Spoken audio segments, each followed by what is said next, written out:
Good evening everyone, welcome back to our channel. मेरा नाम अंशुल। चले देख लेते हैं कल के लिए क्या प्राइस एक्शन हो सकता है और मार्केट किस डायरेक्शन में मूव कर सकता है। सबसे पहले देख लेते हैं निफ्टी। आज निफ्टी ने एक स्लाइट गैप अप ओपनिंग के साथ ये जो 23,000 का राउंड लेवल था, ये लेवल पे ही एक रेजिस्टेंस लेके पूरा दिन एक साइडवेज टू एक स्लाइट डाउनवर्ड ट्रेंड में था, जहाँ पे आज ऑप्शंस में भी बहुत ज़्यादा डीके देखने को मिला। ये जो एक सपोर्ट लेवल है 22,900 के पास, इस लेवल में आके एक क्लोजिंग दिया है। अगर हम निफ्टी का वाई देखते हैं तो 23,000 पे एक स्ट्रॉन्ग कॉल रेटिंग देखने को मिल रहा है, एक स्ट्रॉन्ग रेजिस्टेंस जैसे दिख रहा है। 22,900 पे एक माइनर पुट रेटिंग देखने को मिल रहा है, और उसके नीचे भी जो 100 पॉइंट स्ट्राइक्स है 800 और 700, यहाँ पे भी एक अच्छा खासा पुट रेटिंग के साथ एक सपोर्ट्स देखने को मिल रहा है। अगर हम चार्ट पे वापस आके एनालाइज करते हैं, जो आज का रेंज है 23,000 से लेकर 22,880 850 के पास, ये एक 100-150 पॉइंट का रेंज एक वॉलेटाइल रेंज बन जाएगा निफ्टी के लिए। अगर निफ्टी इस रेंज का ब्रेकआउट देता है, एक फ्लैट खुल के ऊपर की साइड जाता है, तो जो एटीएच लेवल है 22,100 के पास, ये लेवल एक रेजिस्टेंस बनेगा। इसके ऊपर देखते हैं तो 23,200 के पास एक रेजिस्टेंस, एक ओआई रेजिस्टेंस होगा। अगर निफ्टी इसके नीचे आता है, जो 22,800 जो एक प्रीवियस एटीएच लेवल था, ये लेवल एक स्ट्रॉन्ग सपोर्ट की तरह काम करेगा, क्योंकि ये जो एक ब्रेकआउट लेवल है और ये मल्टीपल टाइम्स टेस्ट करके एक ब्रेकआउट दिया था, तो ये लेवल एक स्ट्रॉन्ग सपोर्ट की तरह काम करेगा, एक रिटेस्ट लेने आ सकता है इस लेवल तक। अगर इसके नीचे भी आता है तो 22,700 के पास एक अगला सपोर्ट लेवल अवेलेबल है। अगर निफ्टी में गैप डाउन भी खुलता है तो कहीं ना कहीं इस रेंज में ही एक स्ट्रॉन्ग डिमांड जोन बनाता हुआ ऊपर के डायरेक्शन में फिर से मूव कर सकता है। अगर निफ्टी में गैप अप ओपनिंग आता है तो फिर से एक सेल ऑफ देखने को मिल सकता है, जहाँ पे ये लेवल्स का एक सपोर्ट बना सकता है, जहाँ पे 23,000 का जो लेवल है, ये लेवल एक राउंड लेवल सपोर्ट की तरह काम कर सकता है।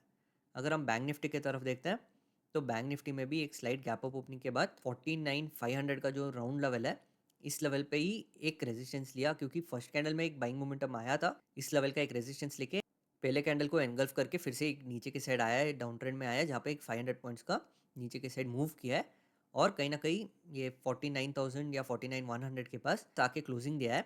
अगर हम बैंक निफ्टी का वाई देखते हैं तो कल बैंक निफ्टी का एक्सपायरी भी है, तो 49,500 पे एक रेजिस्टेंस देखने को मिल रहा है कॉल रेटिंग के साथ, पर एक मेजर रेजिस्टेंस डायरेक्टली 50,000 का जो राउंड लेवल है, ये लेवल पे देखने को मिल रहा है, और 50,000 के पास एक एटीएच लेवल भी अवेलेबल है।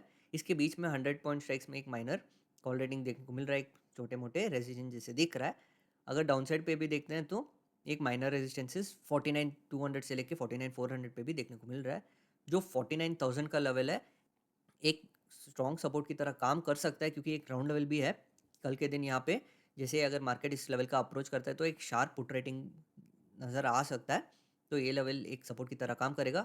इसके नीचे भी देखते हैं तो 48,500 जो अगला राउंड लेवल है, यहाँ पे भी एक माइनर पुट रेटिंग ही देखने को मिल रहा है।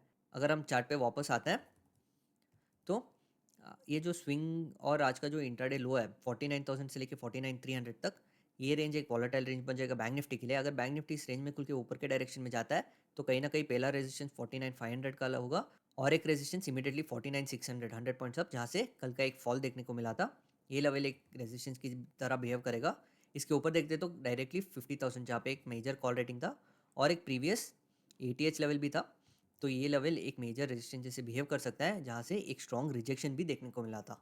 तो ये लेवल एक मेजर रेजिस्टेंस जैसे बिहेव करेगा। अगर बैंक निफ्टी में गैप अप खुलता है तो कहीं ना कहीं 49,600 से लेके 49,300 तक एक वॉलेटाइल रेंज देखने को मिल सकता है, जहाँ पे नीचे आके गैप क्लोज करके गैप सपोर्ट ले सकता है, या फिर ब्रेकआउट देके जो 50,000 का लेवल है इस लेवल को ब्रीच कर सकता है। अगर बैंक निफ्टी नीचे की तरफ आता है तो 49,000 एक स्ट्रॉन्ग सपोर्ट की तरह बिहेव कर सकता है। हालांकि पुट रेटिंग काफ़ी माइनर है, ये पर राउंड लेवल होते हुए एक मेजर सपोर्ट लेवल की तरह बिहेव कर सकता है। इसके नीचे भी देखते तो डायरेक्टली 48,600 के पास एक अगला सपोर्ट लेवल नज़र आ रहा है। अगर गैप डाउन खुलता है तो कहीं ना कहीं 48,600 के पास एक डिमांड जोन बनाता और रिवर्सल कर सकता है। अगर फिर से एक ब्रेकडाउन आता है तो 48,500 का जो राउंड लेवल है, ये एक अगला सपोर्ट की तरह काम कर सकते हैं, जहाँ पे बैंक निफ्टी इस लेवल के आसपास एक बेस बनाता हुआ, एक डिमांड जोन बनाता हुआ एक रिवर्सल दे सकता है, जहाँ पे एक फिर से एक अप ट्रेंड की तरफ मूव कर सकता है। तो ये होगा हमारा एनालिसिस कल के लिए। Thank you.